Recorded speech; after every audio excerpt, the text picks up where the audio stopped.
Sometimes you communicate stuff and it doesn't land the way you want it to.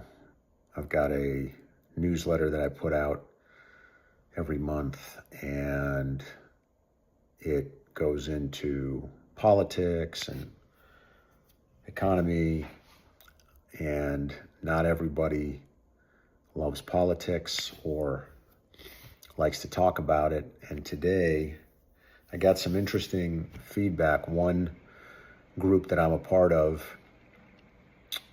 somebody from the group wrote to me and said, hey, the members of the group don't appreciate receiving these, and so I'd appreciate if you took everybody off the list. And I called them and we talked about it, and it was no problem. It was a very nice conversation. It was no hostility at all, and I took everybody off the list. But in the moment when I read that email, fear filled my heart, because I was taken back to childhood and being ostracized and all this kind of stuff, and being afraid to lose friends or contacts or whatever. And I'm aware that putting out political stuff can be unpopular. So in a way, it was kind of like a fear brought to life. But I guess at the end of the day, it feels authentic to me to put it out, and being authentic is more important than the fear. And also, this was a good experience and a chance to rewire my brain. I'm happy with the way that I handled it, because there was no animosity. I didn't let that fear turn me antagonistic or make me cower. I did what I was asked, because I respect the boundaries of the people who asked, and I wanted to show them that, and that's not a problem. And at the end of the day, when I called the person, he said, it's not even that big a deal. It's not like people are really mad. It just made them uncomfortable enough that they said something about it, but they didn't want to talk to you about it. But I'm talking to you about it just to let you know that it's making people a little uncomfortable, and it's probably best that you don't send it to those people.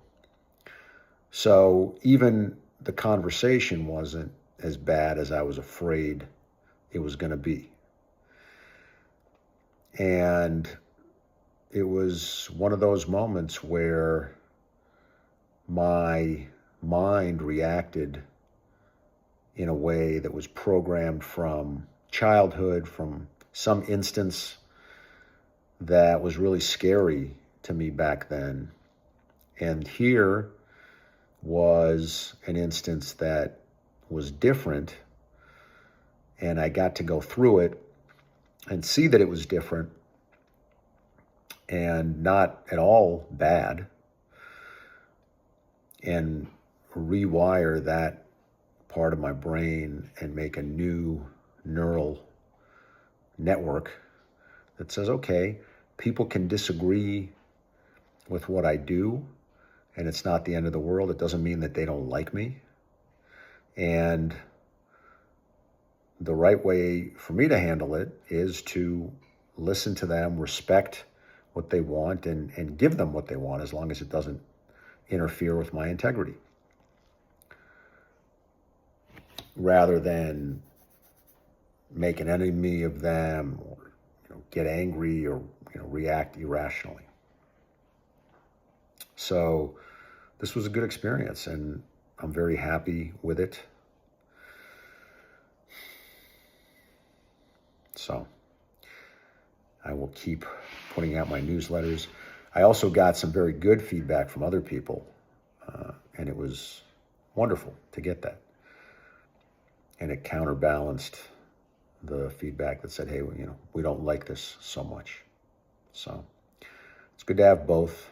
Both are important. Both are true, are real. Like, that's real life. Not everybody is going to like everything that you do. So it was good to get some feedback that was less than positive. This is the first time it's happened. And I've been putting out the newsletter since the start of the year. So it was the 7th one this year.